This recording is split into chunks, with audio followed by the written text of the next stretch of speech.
we're Cyantific. I'm John. I'm Matt. And we make tunes on Hospital Records. And yeah, we're currently doing our second album. This is a track John started about a month ago, and it's kind of us getting back to the old school jungle vibe that we both started getting into. Yeah. Sort of 95, 96, 97.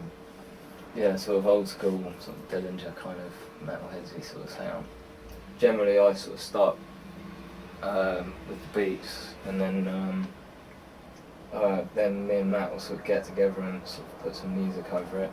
Started with Paris break, and yeah, just to give it that sort of flavour. It's quite high passed, just because which just do with you know, channel EQ and in Logic, because that's generally fine for doing that kind of thing. And then yeah, basically layered it up with some pre-EQ'd break that sort of spent a little while on. Sort of gives it a bit more beef. And then added in Ride from DJ Shadow track, just to give it a bit more top end, and then got sort of quiet intro break in there as well. And then some hats from a sample pack that Pendulum put online, because it's got a nice top end. And then these sort of filtered patches, just to make it a bit more interesting. We're running oh my god on that. Oh yeah. Yeah. Yeah, just a filter that's basically got an LFO on that Apache, which just sort of keeps it filtering differently every time.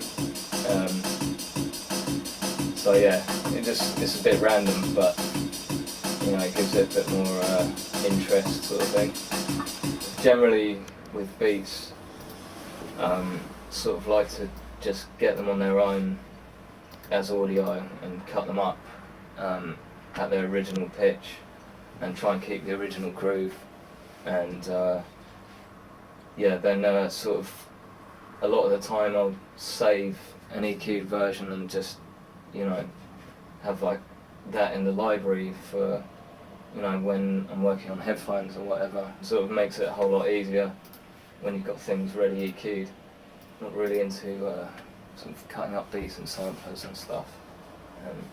Just find it a lot easier to, when you can actually see what's going on. Sort of working with beats, I like to use this, which is a free plugin called Mexascope. Sort of really handy for, you know, just checking out you know, the peaks of the break and everything, making sure everything's sort of quite tidy, you know, nothing's like sticking out too much, you know, making sure you're not over compressing things and stuff like that. It's just a real time sort of display of what's coming out of the output. I basically know, like, you know, if it's that kind of nice sort of triangular shape with a, you know, and decent attack on it, it's like, that's right, that's sort of how it should look. And like, yeah, the sort of bits in between the kicks and the snares are sort of, you know, you can actually see that they're sort of loud enough there. If things come up sort of completely flat, you know, it's just not going to sound good. Yeah, I like there to be some dynamics in the beats. There's definitely like things you can't hear sometimes that, you know, this will show you. You know, things can sound like perfect, but then you'll get like a huge spike, you know, in something, and then you can sort of go back and try and work out what's doing that. You know, maybe apply a bit of limiting or EQing. Yeah, next up we sort of, you know, got a little bass stab in there. It's sort of meant to sound like that sort of Dillinger-y, sort of distorted 808 bass, which basically is something we've done in audio on another day, you know, and just put it in our sample library. And then added in this, which is from the virus, isn't it? Something sampled out of our virus synth, and basically applied a bit of distortion, and it's just got a weird side effect, hasn't it? It sort of gives it that sort of weird reverb. Late distortion. Yeah. Yeah, it's just a sort of bit of a happy accident. All the bass sounds, pretty much something we do on all of our tunes. It's sort of, yeah, just split the bass sound into the top end and the bottom end. You know, just so you got control over the sort of texture of it, and then you just got the sub just doing. So if you add in the sub underneath, so then that's just the sub.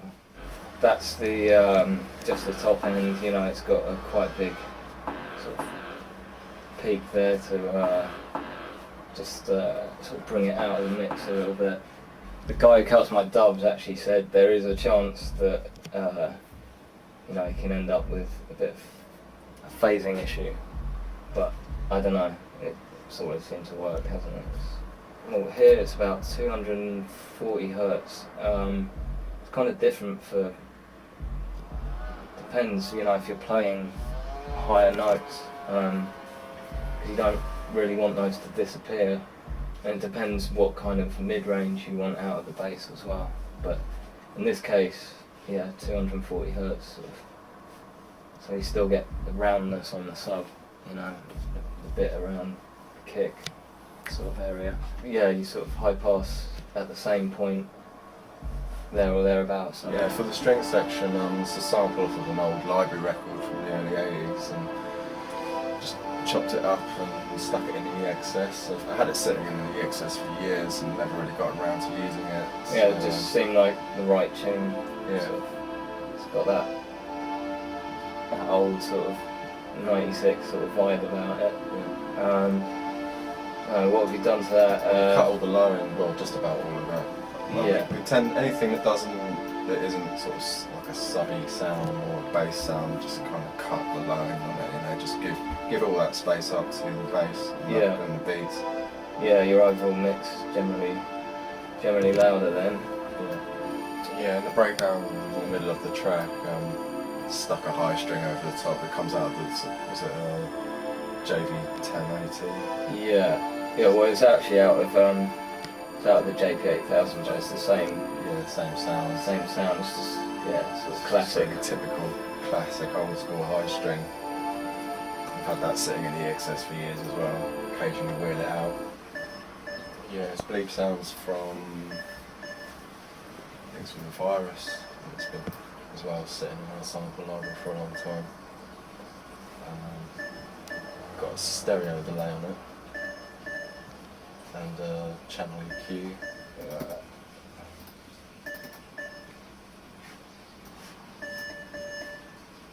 When it comes to sort of sounds with like really harsh peaks, you know, sometimes that's what makes it jump out of the mix, and you know, sometimes you want to flatten them out a little bit, but yeah, sometimes you find when you do that, it can completely disappear.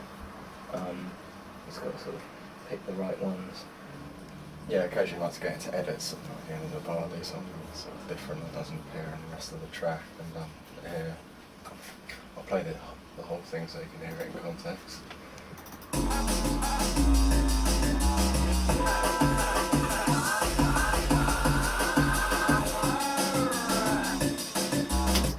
So for that edit, I've got a few samples here.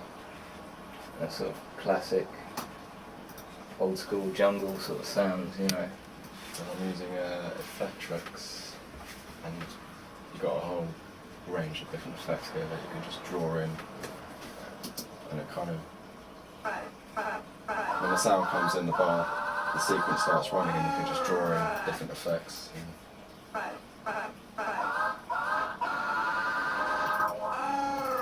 So in that one I've got this time stretch that comes in. Just stretches it at that point. And I've also got, just making it kind of sound sort of slightly doubled. Yeah, and then got really sort of short vocal sample that just looped up in that sort of old school fashion, and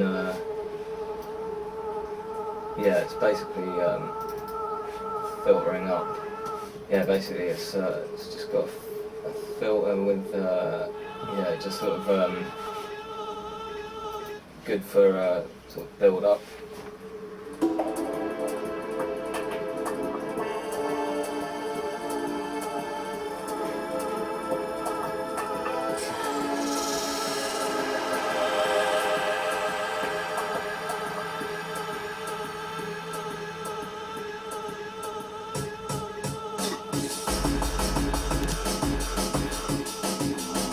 Yeah, so that's basically what that one's doing. Sometimes I like to use the XS24 filter because it's quite nice. But in this case, yeah, I've just got the oh my god filter. You know, quite often when you're making sort of music on computers, like a lot of people don't seem to use samples anymore, and I think it's quite important to get sort of a bit of an organic touch sometimes, sort of take away from that sort of synthy sound, you know. So these library record samples, Yeah, it's off an old 70s soundtrack. there you go. Yeah, just sort of you know, when you stick these in over it, it just adds a bit more of a sort of human touch to it. Often we have to sort of re-tune samples, but with this one, it's just lucky that it just seems to be key. Yeah, drop the entire track into, just cut the whole thing away except for that little sample, and then just tightened it up and zoomed straight in on it and chopped all the excess. Yeah, it's pretty much flat, isn't it? It's not really got any effects on it or anything. It just sounded nice how it was. Well, not yet anyway. We're still in the Yes. process of writing this. Yeah, and then got some other little samples just to add a bit of detail. Just done those in. Those ones are in the XS, I think definitely they're in tune. Yeah, yeah. So to sort of stick them in, and then you know, you're able to. I think on that one we're using the Vogue. It's a Sugar Bytes plugin, which has a nice preamp on it, just for kind of bit of warming up the overdrive. sound. Sort of. Yeah, these sounds which are From the Roland 727 yeah. function. Basically, we have in our EXS24 library, we've got a sort of huge collection of where is it? Yeah, a huge collection of sort of Vintage drum machines. yeah. You know, it's good to use for these kind of things. Yeah, basically just I don't know, just sort of went through sort of various sort of presets they have on here,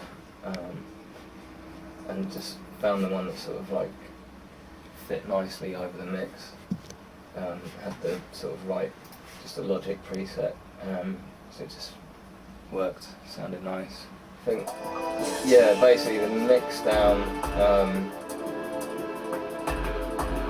Yeah, I've actually spent some time up at the hospital studio, because I've got a purpose-built room for doing mix downs, and yeah, luckily didn't actually have too much to do, and it sounds pretty loud. And already taken it there, and basically got it sounding pretty much, you know, how it should do. Well, how we wanted it to. So yeah, then after that, any any sort of detail you can still add, you know, it's just as long as the sort of beats and bass are really, you know, working right, then you can then go back and do your edits and add everything in, you know. It's just once you got the main elements in, like, it's pretty much ready to mix then. And then add in little sounds and, yeah. Just needs, just throwing in little thrills, yeah. edits and whatnot. Like, yeah, adjusting some of the sort of filters and reverbs and things. Just slight tweaks here. Just little details that make, you know, make tracks sort of interesting, you know.